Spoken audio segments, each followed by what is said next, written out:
こんにちは。今日はですね、この2台 DJI Osmo Pocket 3と Osmo Action 4、この2台どっちを買おうか悩んでおられる方も結構いらっしゃると思うんですが、どんな方にどっちが向いているのか、逆にどんな使い方には向いていないのか、私の経験上感じた点などをズバリシェアしたいと思います。で、今日のメニューですが、まずは外観上の違いから来る使用感の違いとか注意点、そしてスペックの違い、比較、さらに3番目は映像を比較してみたいと思います。そして最後にまとめとしてどっちがどんな方に向いているのか、私の意見をお伝えしたいと思います。で、まずは本体なんですけど、形がね、見ての通り全く違います。Osmo Action 4は昔からあるアクションカメラっていう形をしてますよね。特に可動部分もないですし、非常に丈夫な作りになっています。レンズカバーも交換式で、そして本体も防水になっています。少々落っことそうがね、傷はつくでしょうけど、カメラとしての機能はね、失われないような感じがします。で、次、Osmo Pocket 3の方なんですが、こっちはですね、上の部分がジンバルといって、3方向に動くようにモーターで制御されています。さらにその下の部分のこの液晶がついてるんですけど、ここも回転するようになっています。以前のものは縦長だったんですけど、今回はこういう風に横長にして大きい画面で映像を確認したりとかできるようになって非常に便利なんですけど、いろいろ動く部分が多いので、やっぱりちょっとね、デリケートですよね。壊れやすいというか。で、アクション4であればもうポーンとかその辺置いといてもね、なんともないんですけど、ポケット3はこのジンバル部分が撮影中とかも無理な力がかからないように気をつけたりとか、こっから落とせばね、ジンバル確実に壊れますし、で、保管中もこういった付属のケースとかに入れてジンバル部分を保護しておく必要があります。しかも防水ではないので、水にはね、気をつける必要があります。水の中に落っことしたりするともう一瞬でね、壊れます。で、どちらのカメラも非常に高性能な手ブレ補正の仕組みがね、搭載されています。ただ、Osmo Pocket の方はあまり激しく揺れるような、すごい高周波な振動とかだとね、吸収しきれません。で、あとジンバルの可動範囲っていうのがあって、無限に動くわけではないので、回りきっちゃうともうこれ限界に達してますみたいな表示が出てきて、それ以上吸収することもできなくなります。で、逆にアクション4の弱点としては、後で映像もお見せしますけど、暗くなってくるとちょっと手ブレ補正がね、難しくなってきます。あと大きな違いとしては、アクション4はバッテリーを取り外すことができます。スペアバッテリーをいくつも持っていれば、どんどんバッテリーを交換して撮影を続けることができますけど、ポケット3は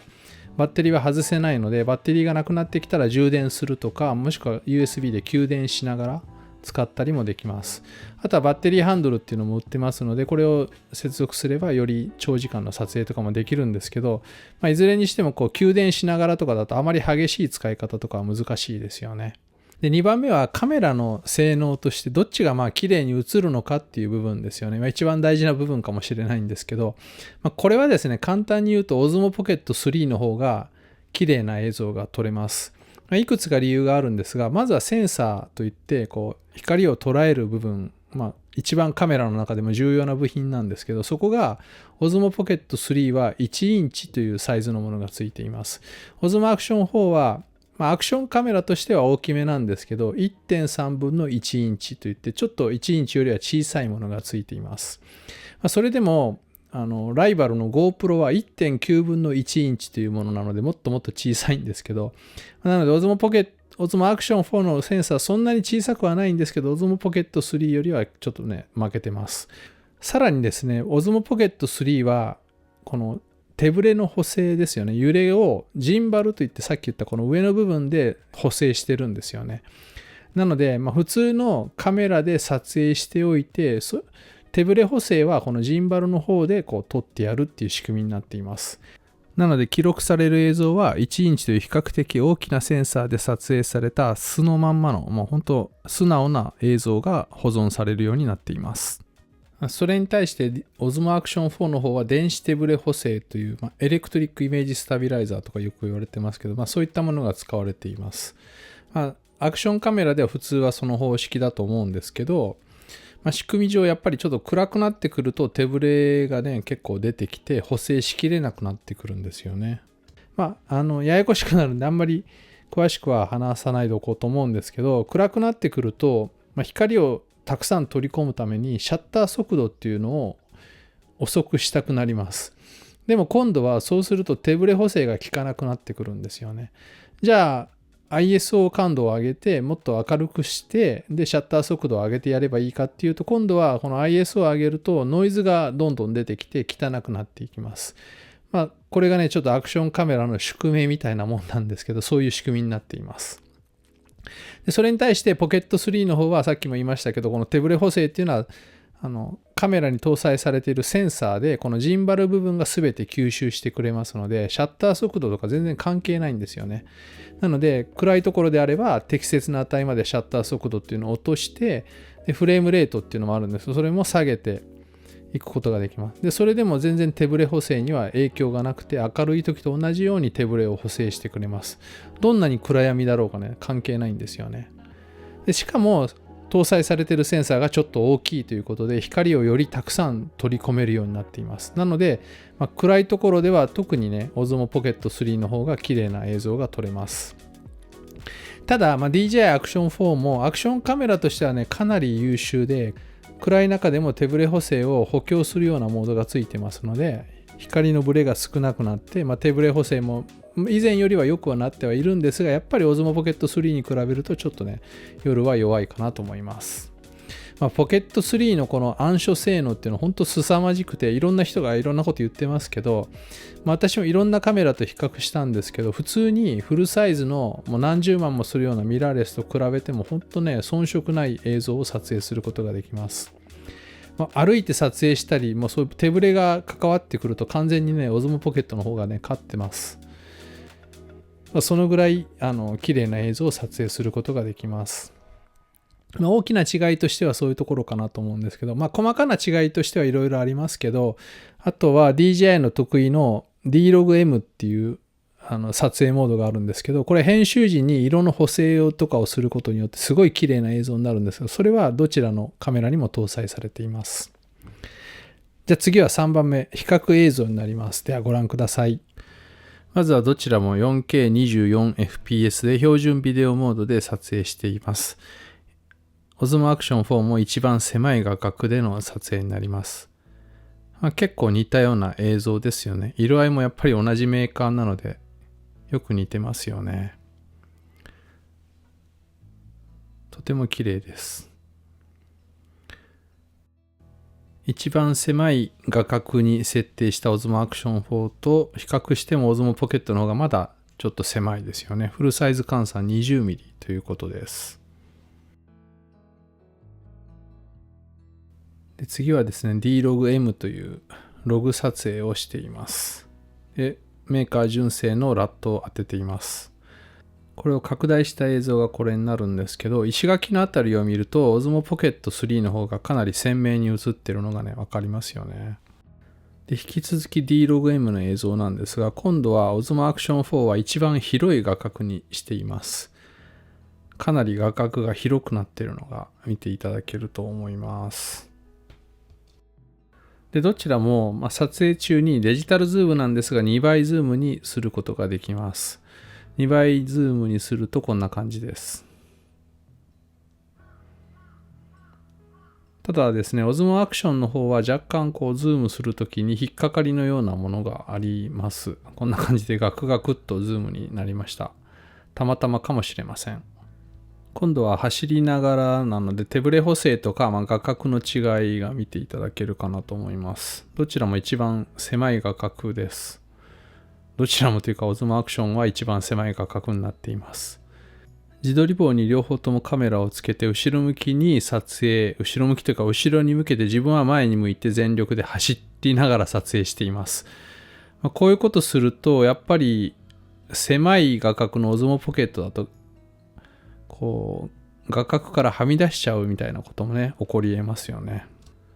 次は車載映像なんですが、Osmo Action は単純に撮りたい方に向けていれば撮ることできるんですけど、Osmo Pocket の方はジンバルの動きが遅れてついてきたりするので、撮りたいものを瞬時に撮るっていうのがなかなか難しいかもしれません。ジンバルの速さ、動く速さとかもコントロールできるので、そういうのを調整したりとか、ある程度慣れがね、必要かと思います。でもどちらも非常に綺麗な映像が撮れています。で最後は夜街を歩きながら撮影をしている様子なんですが、どうでしょうか。オズモアクションの方は光がちょっとこう滲んだりとかね、手ブレ補正が若干効きが悪くなってこうガタガタしてるのがね、見ていただけます。まあ綺麗なんですけど、比較するとやっぱりね、オズモポケットの方が綺麗ですよね。止まるとそんなに差はないんですけど、イルミネーションとか歩きながら撮影するとこんな感じの違いが出るんじゃないかなと思います。でだんだん暗くなっていくとオズモアクションの方は手ブレがね、厳しくなってきます。で今度はオズモアクションの方は ISO6400 に上げてみました。そうすると、手ブレ補正とかはいい感じになるんですが、今度はだいぶノイズが出てきて、ポケットの映像に比べるとね、ちょっとモヤモヤってしてるのがね、わかると思います。この差をどう感じるかっていうのはね、皆さんそれぞれかとは思いますが、それにしてもオズモポケット3はね、すごいですよね。むちゃくちゃ綺麗に映ってます。で最後にちょっとまとめなんですけど、どっちがどんな方に向いているのか向いていないのかっていう、私なりの意見をちょっとお話ししようと思います。で、どっちのカメラが合っているかっていう、目安として考えるのは、私としては、どの程度撮影をしている余裕があるかっていうところがね、分かれ目かなと思います。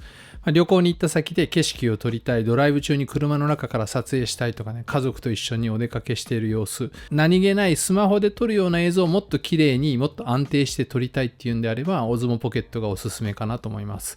本当暗くても綺麗に撮れますし、近くに寄れますし、画角的にも広すぎないので、そういう撮影に合っていると思います。逆にアクション4の優位性、アクションカメラの優位性が光ってくる場面としては、全然余裕がないような状況でも撮影するっていう状況です。むちゃくちゃ揺れているとか、超高速で移動しているとか、大雪の中とか水の中とか、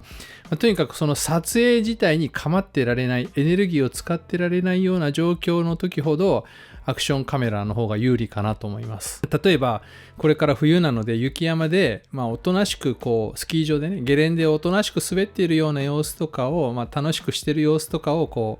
撮りたいとか、アフタースキーも綺麗に撮りたいとか、そういうのであればオズモポケットおすすめなんですけど、もうガンガンに雪が降ってくる中で、もうガッタガタのところを滑りまくるとか、雪にまみれて滑っているとか、そんなのを撮影するとか、そういうのであれば、オズモアクションであれば、ヘルメットとかチェストマウントとか、自撮り棒でもいいんですけど、そういうのに取り付けて、一旦録画開始してしまえば、あとはその自分のアクティビティに集中することができます。で、その集中してるからこそいい絵がね、撮れるかなと思います。